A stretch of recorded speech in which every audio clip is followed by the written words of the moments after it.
So for you guys that are here, are you more interested in tabletop games or video games? What are your tabletop video games? Tabletop. Cool, I'm in the minority. Yeah. I've like I said, I've been dabbling in D&D again, and I've written a bunch of crappy little game apps and stuff. But I'm looking forward to picking you guys' brains. So, It'll be fun. So I'm Randy Tayler. I program. I write. I did a lot of improv comedy back in the day, and I have a love for video games. I've also been developing a tabletop game that I want to pitch to Hasbro. It's a sort of a Connect 4 checkery game, and I've been doing a lot of research there. But the experts here are Natasha and Brennan. I'll let you guys introduce yourselves and tell us a little bit about your background in gaming. Okay, I am Natasha Ence, and I am a professional game master, so I run tabletop RPGs for people for a living. That's my day job. And then I also do some game design. Currently I'm working on a project called Arium, which I love, and I'm doing a lot of the resolution mechanics for. And then I also do some game writing. I'm just recently launched a Patreon and I'm writing encounters for SRD5. What is that? It is open gaming license content for a game, which I cannot say the name of because it is open gaming license content, but I can say 5E. Yeah, you are allowed to say 5E. I am allowed to say 5E. So, get hints. That's funny. My name is Brennan Smith, my thesis advisor, and I helped to found the BYU Games program at BYU, and were involved in the production of some of the first games there. I put myself through grad school making Minecraft mod packs. My most successful one was published by the Technic platform and got 2 million downloads. And from there, me and some of my friends entered into a game design contest, got 3rd place, and from there got into talks with the publisher that we were in talks for like 6 months, and then it didn't pan out, which was disappointing. But we're making 2 games. We're in the process of making 2 games right now. And do you do the writing? You don't do any of the programming? No, I do a lot of the programming. Oh, do you? Okay. So No, you're not just the storyteller. No, in fact, storyteller in tiny little indie games isn't as big of a deal. So, That's true. No, on our team, we've got me, who's like the lead designer and the lead programmer, somebody else who's part programmer, part level designer, somebody else who's part level designer, part writer, and then a character artist and an environment artist. Okay.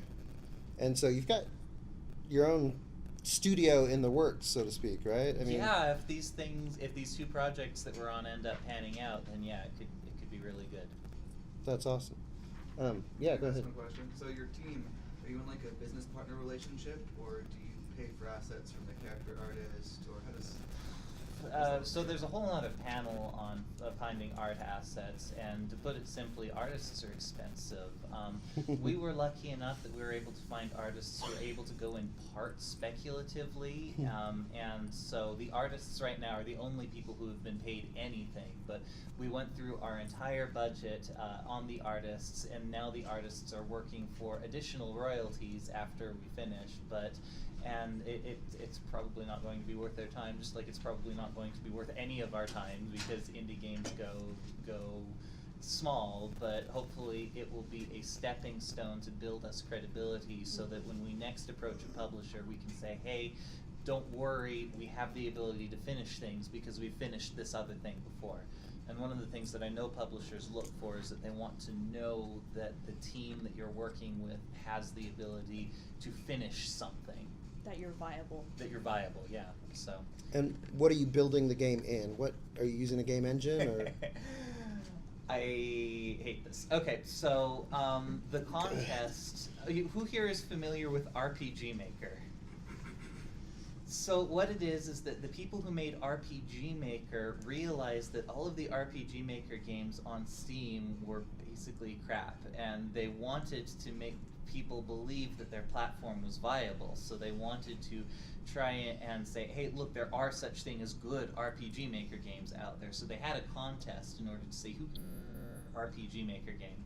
And I'm not a fan of RPG Maker because I find it to be pretty limiting, but I'm like, okay, you know, RPG Maker games are typically crappy, right? So if me and my friends, if we all get together in order to try to make the best RPG Maker game, we'll probably be able to beat all of the other crappy entrants. And we did. We got in third place because there's a good deal of game design talent on our team, a good deal of art talent. We had a musician. We were able to make a lot of custom content, but the custom content wasn't just like, hey, look at my pretty game because I'm an anime artist and did everything myself, but don't know how to write a coherent sentence. Like, we had the talent to make something good with what we had, and so now we're sort of locked into RPG Maker MV as our platform, and it's way more open than any of the other ones because it's all written in JavaScript and completely open source. So we've gone through and we've gutted a lot of the stuff that doesn't work for our game and had to write a whole bunch of custom code in order to try and avoid some of the crappy aspects of RPG Maker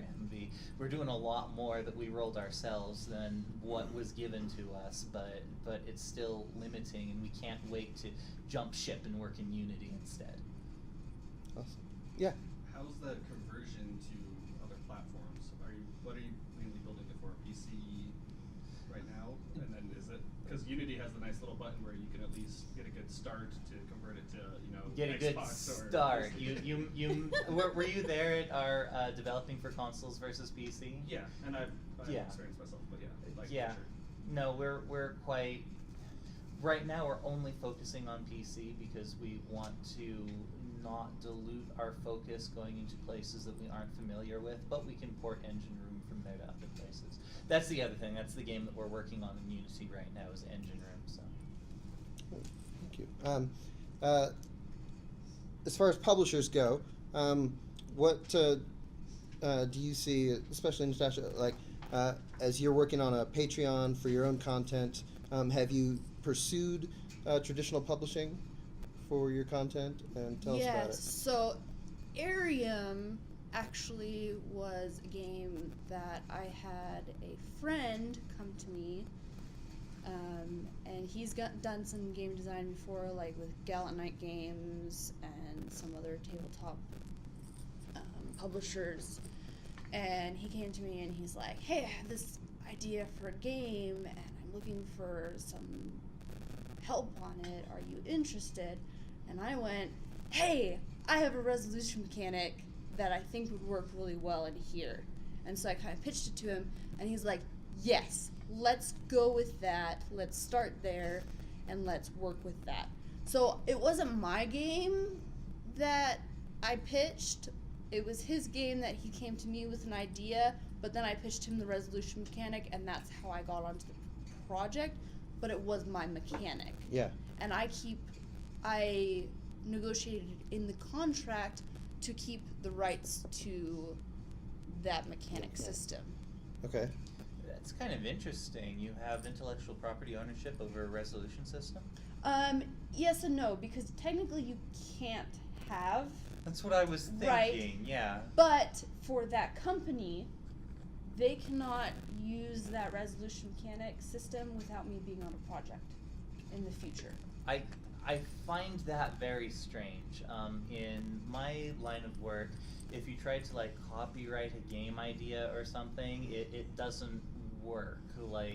That's not the way that the intellectual property works on our end, and you can see that in a lot of the stuff that Blizzard does. Blizzard is sort of in the business of taking good game concepts and then doing them better. Like, Blizzard doesn't do anything original. They just do stuff better than the other guy. If you look, Hearthstone is a clone of Magic that's been streamlined.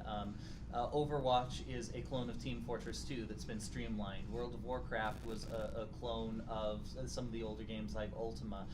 They directly said that Diablo was a clone of the roguelikes. They wanted to just take like NetHack and stuff and update it for what was then the modern era. Even the old stuff, Warcraft, that was a clone of Doom and some of the older RTS games. Everything that they've done, they've stolen from other places, and they've done it better. And that's the way our industry works. People don't try to hold on to their ideas. They try to take ideas and iterate and polish and refine them. And trying to claim ownership of an idea, in addition to not working out in a legal sense, is seen as really tacky for a company to even try. Well, so, and I'm not saying that I have copyrighted it, because I have not. Okay. What's happening is, I've said in the contract, essentially, they've said, we will not publish this idea or this mechanic system without you in the future. So they can't go forward and continue to publish Arium like 2.0 without saying, will you be on this project with us? You know, right, first refusal on it. Exactly. Yeah. And or any other project that uses that rules mechanic resolution system, be it Arium or anything else, without me. Yeah. And I see that sort of like having a contract that says we won't make a sequel to Assassin's Creed without you. It's strange to me, but really? If it works in your industry, that's cool, and I'm glad that you have that security. How did you negotiate that contract? How did you make that happen? It's like negotiating any other contract. You sit down and you say, okay, here's what I want out of it. What do you need out of it? You know, and for me, this rules mechanic resolution system was something else that I had in place for another system, and I wanted to be able to go forward and use it, and I didn't want them, you know, potentially claiming that they had created it and getting into a legal battle over that, which it's not something that I thought that they would do because they're my friends, and it's really hard to dispute that in a court of law, like he said, but it is something that can potentially happen. Yeah. So I was like, I do want claim over that in this situation. So we sat down and hashed that out, and I also said, you know, this is kind of where I'd like to be paid, and they were, you know, they were more than happy to do that, and you That's know, awesome. So you just sit down like any other contract and say, this is what we're willing to do, or this is what I'm willing to do, and talk about it. I've got lots of questions, but I wanted to see if anybody else has questions that you want to jump in with already about tabletop gaming or publishing or video game industry. Yeah. Much of all that just went right over my head. Is there any way you could like just go through the basic steps of game development, and testing, and trying to pitch something and get it copyrighted and all that stuff? Sure. My question for you would be, where are you in the process? Do you have a game idea? I have 3 game ideas. Okay. That are in play stage right now that we're testing. Okay. And so your question is like, how do you get that into the hands of a publisher, or how do you make it? Tabletop? Yeah. Okay. Okay, so really, if you're at the idea stage, what you need to do is, are you tabletop RPG or tabletop board game, tabletop card game? Traditional board game, not RPG. Okay, so what you need to do is sit down, put your pen to paper, put all of your rules down, get a prototype out, and you don't... I have prototypes. Okay, Okay. it doesn't have to be fancy. Make sure all of your, any art that's on there is credited, right? So you have, hey, this is my artist, or this is where I got this art from, I'm not stealing it, etc., etc. And then play test it. And that's sort of what you're doing now, or have you been playtesting it? Okay. Okay. And playtest that a lot. And once you've playtested it, then start making, and you should be doing this now, start making contacts in the industry, right? Start talking to people that you know that have board game podcasts, or are board game publishers, or are board gamers, or go to these cons, right?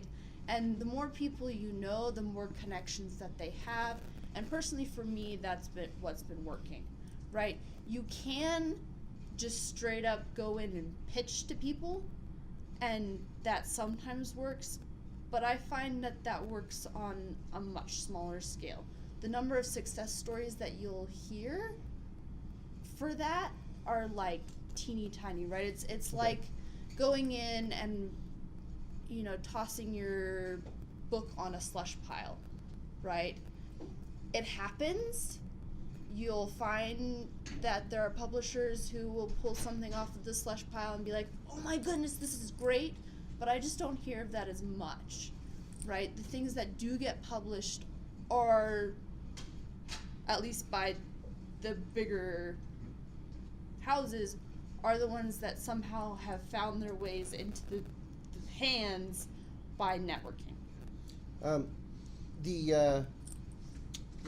The game I've been working on, I had a friend like 3D print the pieces for me, and I wrote up the rules, and I played it at work with some friends, and I'm not sure it's ready, but there's Hasbro has open submissions on spark.hasbro.com. And I've just been like scripting like my 1 minute video pitch, and I think that they're doing that because they see a lot of like kickstarted independent games coming along, and they're like, we got to get a piece of that pie. Yep. You know, we could pay for those games, and so that's one avenue. Yeah. What's the difference between smaller publishers and the big guys, and how do you know if yours is tailored to one or the other? I defer to you guys. I mean, I could go, but mine's for video games. Yeah, I games are think it games. crosses over. So the big publishers aren't going to listen to you. They're the AAA publishers, and AAA publishers generally, they acquire studios that have been successful, and then those development studios are like sort of under the umbrella. Like I know that like Activision, Activision is Blizzard these days. Electronic Arts, Ubisoft, those people, those are like the big publishing names, and then they've got a lot of studios under them. And unless you're already a successful studio, then you aren't going to get published by Ubisoft. It's not like they even have a place for you to submit your game. Yeah. So generally what happens is that you, when you're a smaller like indie company, there are two ways that it could happen. Either you can approach the publisher with a prototype or something like that, a tech demo, and say, hey, will you give us the funding to turn this into a full-fledged game? And then they can give you like the funding for the art, maybe enough to like only half starve as you're working on the game, you know, that sort of thing, and you'll get some money to work with. More likely, you will need to have a complete game, and you say, hey, we've got this thing, we think that this complete game that we made is going to increase the value of your publishing label. Can we get an agreement going where you could put your name on our game so that other people will know that our game is legit, and in exchange, our legit game will make your publishing label more legit, and then they will handle things such as like the distribution and the marketing and stuff like that after they request modifications to be made to your game in order to make it up to their standards and as good as possible. So I guess also some additional quality assurance in that regard. And are you local to Utah, or did you come far? There's also there's an indie game developer group on Google. Yeah. I think it's Utah-indie-group, maybe. If you Google it, yeah. They have a Facebook group, but I don't know if it's as active as because I'm getting these email digests, and they have Thursday night meetups and stuff where they, after you've come a couple times, you're able to, like, play your game and stuff with them. That's the Board Game Designers Guild. Yeah. Oh, okay. Okay. Is that the same thing? I don't know, but they have a similar thing where there's like multiple ones you can go to up and down the valley. And Yeah. once you've gone 3 times and have critiqued 3 other people's games, then you can bring your own game. Okay. And that way they kind of filter out people who just show up with their dumb game and then leave once they get the feedback. Yeah. Yeah. Cool. SaltCon, 2 weeks. Yeah, and SaltCon also has contests like the Ion Awards, and there's a lot of small local It's worth it. game publishers that have contests that Just for networking in general. where they're specifically looking for small games that want to be published to see if there's a match. Yeah. Yeah. I was gonna ask, so obviously, you know, the top publishers aren't looking for submissions, they have their own methods. But do you know of any smaller publishers that do have a video game slush pile that they try and, do you know of any? No, but I'm going to start looking into it soon. Our game is probably going to be complete in June, and so because of that, we're going to start looking for publishers actively, but I don't know any offhand. The one that we were working with, Digisa, I know that they have a slush pile, but I mean, we got 3rd place in a contest they ran and didn't get in, so that sort of tells you how difficult it is. What about Steam Greenlight, the Greenlight project? I don't know much about it. I've just heard. That's, Name. well, first off, Greenlight doesn't exist anymore. They killed it in favor of Steam Direct, which is, in my opinion, horrible. But this is a panel about finding a publisher. That's self-publishing. I'm happy to It talk is. about Okay. that a little, but Steam is not a publisher. Steam is a distribution platform. Okay. And, they've run numbers in GDC 2018. Somebody who had done their research said that the median serious game on Steam, that is to say, a game that isn't just an asset flip, a game that's actually trying, they make a median of $10,000 on Steam. And if you have a publisher, you make a median of $50,000 on Steam. So getting a publisher is like a big deal. It can literally quintuple the revenue of your game. So Cool.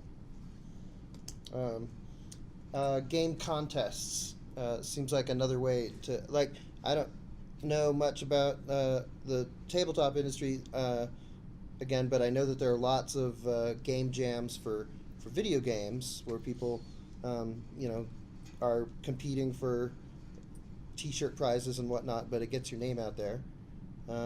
Is there anything akin to that with tabletop games that you guys are aware of? If anybody out there knows. There are some for like modules and stuff Oh, that really? I know of, but I don't know of any for like.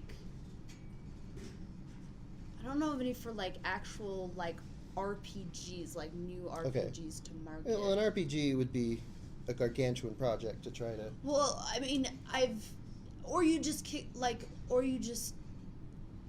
fund it yourself, Mhm. right? I mean, with Kickstarter out there, and an RPG is not the same massive undertaking that a video game is to fund, Mhm. right? Or the massive undertaking that some miniatures board games are to fund, Mhm. right? If you're funding a book RPG, right? I Yeah. mean, that's similar to funding, a novel Yeah. in many ways. So, I mean, well, and I'm going to say it's really strange because in your industry, once you finish the thing, then you need the money in order to print it and ship it and stuff like that. Whereas for me, you need the money in order to develop the game because artists are expensive. But then after that, you can just copy the file and send it wherever. Our distribution costs nothing. It's Well, all of our upfront costs. we have some of the similar issues because a lot has been taken to PDF now, Cool. right? So we do have to pay for art and layout and all of that nonsense up front, right? We are not No completely animations. absolved. Yeah. Well, we're not completely absolved of that, Right. right? Yours just costs, I would assume, substantially more, right? So Yeah. My older brother, Howard Tayler, I don't know if anybody reads his comic. He's got a big name here at LTUE. He kickstarted a role-playing game based in his universe, and he already had an audience, right? He has like 100,000 readers, and so his Kickstarter funding goal was like less than $50,000, and it funded for more than $300,000. And he was rolling around on piles of cash all the time. And then I had another friend who wanted to make a video game, guy down the street, and he set his funding at $800,000, and he didn't come anywhere close. He didn't have an audience. He just had this great idea and a little bit of a studio, and so, yeah, I think there is substantial differences in the costs that you're going to be looking at. And I'm just going to say, if you've got an audience, then the publisher is less important. Because in a video game, the publisher is the person who sort of like gets your name out there. They've got the promotional materials. They've got the mailing lists. Publishers have audiences sort of built into them. And if you've got the audience, then you don't need the publisher as much, which I think your brother proves. Yeah, and Natasha, you have an audience, right? You have more than just the paying crowd, right? Don't you do podcast or like Not anymore. No, Oh, okay. we shut that down. Oh, okay. Yeah. Patreon, at least. Yeah. You've got your Patreon. Yeah. Which is still small. It's budding. Yeah. Budding slowly. Do you think there's a market for? I mean, I guess you're saying that your Patreon is going to be for little encounters. Okay.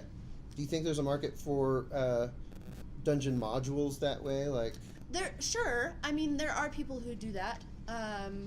And I think it's viable. Okay. Yeah, definitely. There are even people who put out, RPG makers who put out like small RPGs every month, and that's viable. Okay. So long as if you're on Patreon or Patreon or however you pronounce it, and so long as you're producing some sort of content every month, or if your model is to produce per creation and get paid that way, so long as you're producing, that's great. Yeah. I saw another hand back there. Yeah. If you publish your game yourself, like indie publish, or you go through Kickstarter, can you be picked up by a publisher later, like for tabletop games? Yeah, absolutely. Also for video games. Yeah. I don't know necessarily if that particular game will be, but definitely for other games in the future. And sometimes that game will be absorbed under their umbrella, but then you have some rights issues and et cetera, et cetera. Is one better than the other? Should you publish first and then get picked up, or is it better to approach the publisher first? Is one more likely to get you published? It can't hurt to approach the publisher, can it? I mean, the rejection hurts, but I don't think there's really any danger of them stealing your idea. That's always a concern that writers have, it seems like, but... I just say for my tabletop game designs, it's always been to my benefit to try and pitch it to these people, because I learn a lot about my game. When I'm trying to pitch it to someone serious, I'm trying to get them to invest a lot of money in the game, right? It's good from my own perspective, and also they've been very helpful giving feedback. They're often going to say, I'm not going to, and this is the reason why, or I don't think the market is good for this type of game, or whatever their concern is, and that's really awesome. Useful feedback. How helpful. Yeah, I agree. I agree with what he said. Pitch it, even if it's just to pitch it for yourself. That's great. You're gonna learn a lot of stuff. Kickstart it when you're sure it's gonna work. And kickstart it if you want control over that project. If you really want a publisher, publishers do different things for you. Right, they're an ally. They are the people. If you want to be a creator, find a publisher. If you want to have more hands in your game, publish it yourself. I'm going to say that I think in my industry, publishers are really good, even if you do want creative control over your game, because they can help you polish your game in order to make it the best that it can be. Again, publishers, they don't want to attach their name to something that is bad, and so because of that, they give you like more QA and the opportunity to. You're saying no? Maybe smaller publishers, but if you go with EA, take Battlefront 2 for example. DICE made an amazing game, then EA came in with these loot boxes and put it to a pay-to-win thing that was, you would have to play 40 hours to just get one hero unlocked. And so they made it, and there's a bunch of heroes you want to unlock. So it's a pros and cons thing. I get where you're coming from. So I am thinking of smaller publishers like Chucklefish and Chucklefish is great. Chucklefish is great, but really, if you don't want to take the time to try and build up your audience, try and build up a following, publishers are awesome for that because that's what they have. But you're also giving up some sort of control to your game, so it might not be exactly how you want it because they know what they're doing, they know what they want. If you want full control of your game, indie publishing is the way to go, but it's harder to build up that audience. It's harder to get it going. And seriously, if you have, like, if you're new at it, I think that publishers can give you a lot of good feedback in order to help polish your game to make it better than it would have been otherwise. Well, and like I said, you know, I'm working with Arium, but the publisher that I'm working with, you know, the guy who approached me, like, I really enjoy working with him. So I'm hoping that in the future, I can pitch him ideas, right? So I'm making that relationship now for a project that he loves so that I can hopefully pitch him a project that I love. And that's not that I don't love Arium. I love Arium because it's my project as well. And, you know, it's pretty much a third my project. But, you know, there's ideas in my head that are, you know, fully just my idea at this point. So, you know. We had a good panel on fiction yesterday talking about how to handle rejection. And one of the thoughts that we shared was you have this baby that you are afraid to put out there and get rejected. And so you want to have lots of babies. It's nice to be able to finish a project in fiction and have other things ready to go, so that if something doesn't take off, you're ready for the next round of submissions. And I think that sort of applies.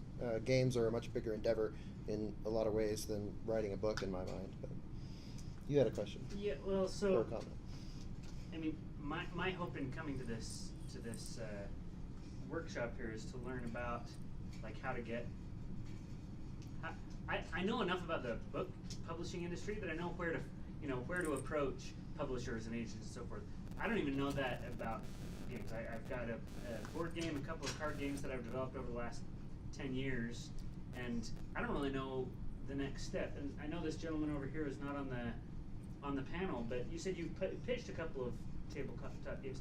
Where do you pitch them? Where do you pitch them? Where do you make these contacts? Where do you find how do you choose who you're trying to pitch to? And well, so I wasn't like super selective in what I did. I just had a friend of a friend who I knew was doing games, and he was like at a panel like this at LTUE as a publisher a couple years ago, and he said, "Anybody have any games they want to pitch? You know, well, pitch me," and that's what it was.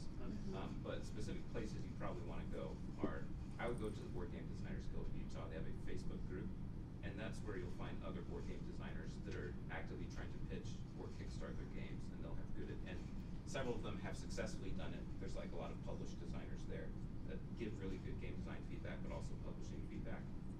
So I'd look into that. I would definitely look into going to SaltCon, which was mentioned earlier. There's tons of gamers there, which is really good, but there's also local game developers. There's like 7 or so here in Utah that show up there with like their main game designers and developers. And I haven't specifically tried to pitch those people, but they're there, and I know that they talk to people about their games at that place. And there's other gaming conventions. I go to gaming conventions for tabletop gaming for sure. Okay. And then there's other online groups that probably have resources also. thank you. But can I speak to that question? Yes, go to gaming conventions. Do you hit gaming conventions I yet? have not yet. hit gaming conventions. Because that is where you will find the publishers and the other gamers, right? Just like you come to this convention for writing, there are tons of gaming conventions, and at like FanX, you will find gamers. You just need to go to the gaming areas and, you know, the gaming panels and all that. Go speak to the publishers after the panels and those sorts of things. Go to, you know, if you can afford it, go to Gen Con. If you can afford it, go to Board Game Geek convention, you know. Go to those things if you can afford it. If not, go to SolCon. You had a question. Could we talk kind of more about that, but for video games? Yeah. About what? What's the question? Finding a publisher for, like, how do you pitch your video game? And that's- Honestly, we haven't done it successfully yet, so I don't have any real good insight to say. I've looked a lot more into self-publishing. Our plan is just to do some more research on publishers, pitch to publishers specifically, have something finished before you even try, at least when you're doing it your first time around. I have a friend who used RPG Maker to make a Mormon-centric role-playing game, and kickstarted it and made a few $1,000s because it was such a niche community. People that are looking for stuff, and it was not hard to make. RPG Maker made it, you know, easy for him to. I mean, it wasn't Also phenomenal. makes stuff look really cookie cutter, though. Yeah, it does. It does, and you're like, huh. The New Testament Paul collected potions, huh? Okay. So I would definitely say avoid RPG Maker. Learn Unity instead. yeah. It's a good stepping stone. Yeah. So it's meant to be so you don't have to program as much. You can just set it up the logic with like Legos basically. So Don't it's have to great. program as much.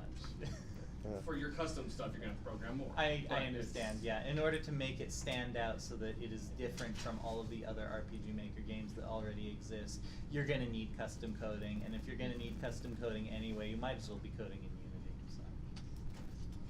Are there other hands back there? Yeah. I just want to ask, are there any like local video game conventions or groups or anything you're aware of? Game Hmm. Con. Mhm. GameCon. Yeah, Salt Lake Gaming Con. Okay. Salt. There's also what do you code in? Or like, Primarily C#. But Okay. Kind of everything. have you used Unity at all yet? Not yet. Okay. If you already know C#, Unity's going to be great for you. Okay. Yeah. I've built a game engine from scratch, and it sucked trying to interface with the graphics card and telling it to do every little thing. Yeah. You're gonna have so much fun in Unity. You're going to Yeah. have so much fun in Unity. If you can build a game engine, Unity is gonna be Okay. Another thing for And it's free. Video Yeah. game Well, it's like conventions $100,000. is Okay, better. Las Vegas is pretty close. Going down there isn't bad. They have a lot of conventions. There is a Utah Unity user group also, and they get together periodically. And I haven't gone to that yet either because I'm lazy. I don't know. It's good. busy. Busy. You're busy, not lazy. Yeah, thank you. I'm busy. Sorry. But Unity is a hoot to program in because you can go on and get free assets. You can pay a couple of bucks for, like, I need an orc. And you go and it's like, oh, somebody's already made an orc and he's got axe swinging animations and running and stuff, and it's $3. And I just saved all this time and energy, and it becomes kind of addictive. It's like Legos, like you can never have enough.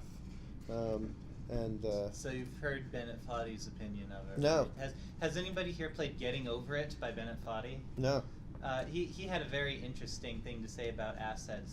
He said that assets that you find on the Unity store for $3 or whatever are garbage, and he didn't say they're garbage as in they're low quality. He said that they're garbage in the same way that like a used French fry container is garbage. That it's like once you use something in one game, then if you try to use it somewhere else, they're like, oh, I saw this in such and such a game, and it breaks you out of the immersion. I've heard this in sound effects too. There's this one time I was watching this thing on the Sci-Fi Channel, and I heard that, and I'm like, oh, that's the Warcraft 2 dragon. I understand that. I've seen that, and it immediately broke me out of what was going on there. If that orc appears anywhere else, if it's already been used, then it's already been used, and it will make your game look worse for the fact that you use it as well.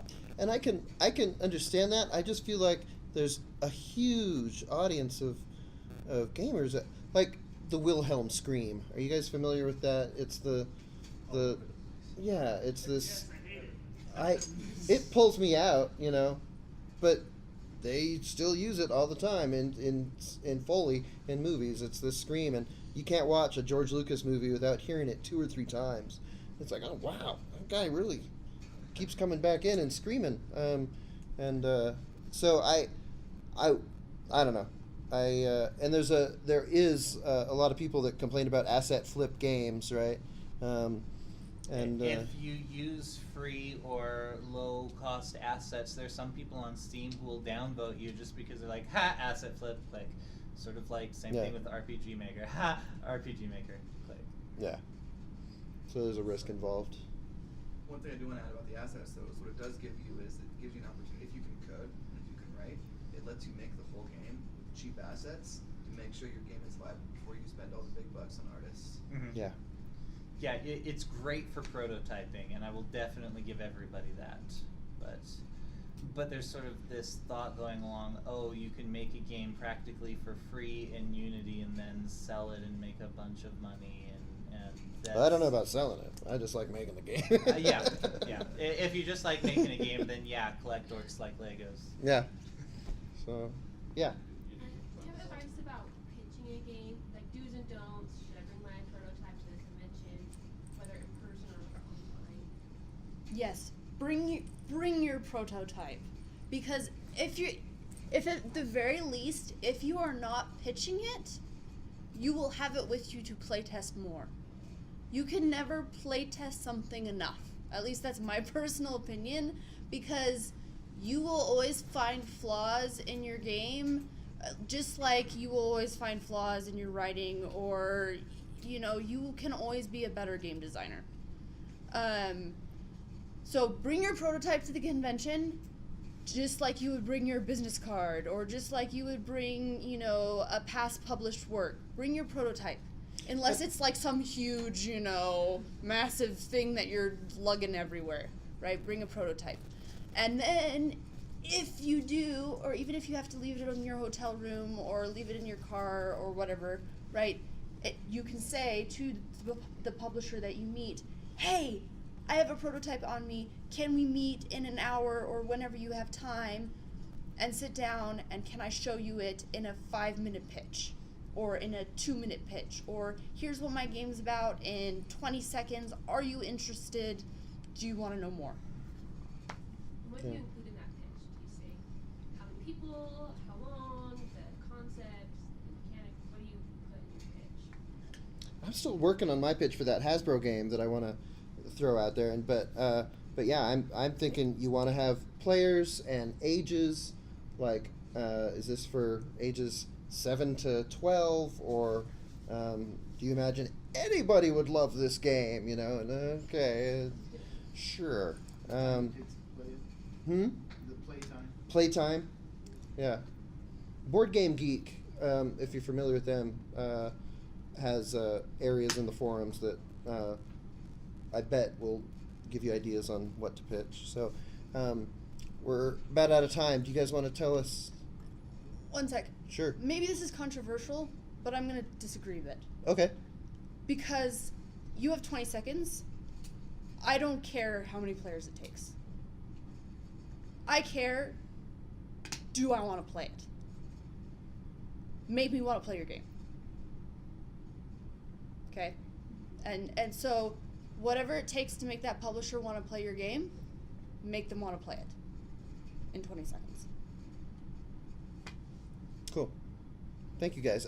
So tell us where we can find you online or what you're working on next. And yeah, we'll start with you, Brennan. Working on Final Winter, it requires a lot of artistic assets, so it's going slowly. So we're working on something else in Unity called Engine Room. That might even be released first, who knows.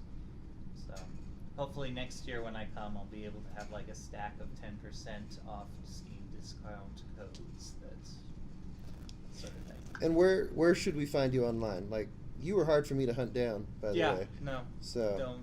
Oh, okay. Don't. Living off the grid, eh? Yeah. So, okay. Change if you self-publish. Yeah. I am currently working on Arium with Adept Icarus, and I am a professional GM. I have my business cards if you really want to find me, and Tales Off the Table is my company name. And then my next panel is in Arches, the rising popularity of board games at 2 o'clock. Cool. I Thank guess you, if guys. you Oh. look up Talanos, that you'll find me around, but I don't have a centralized location for my stuff right now. Okay. Oh, and if you want to do a playtest of Arium, we might be doing that here now. Okay. Thank you, guys.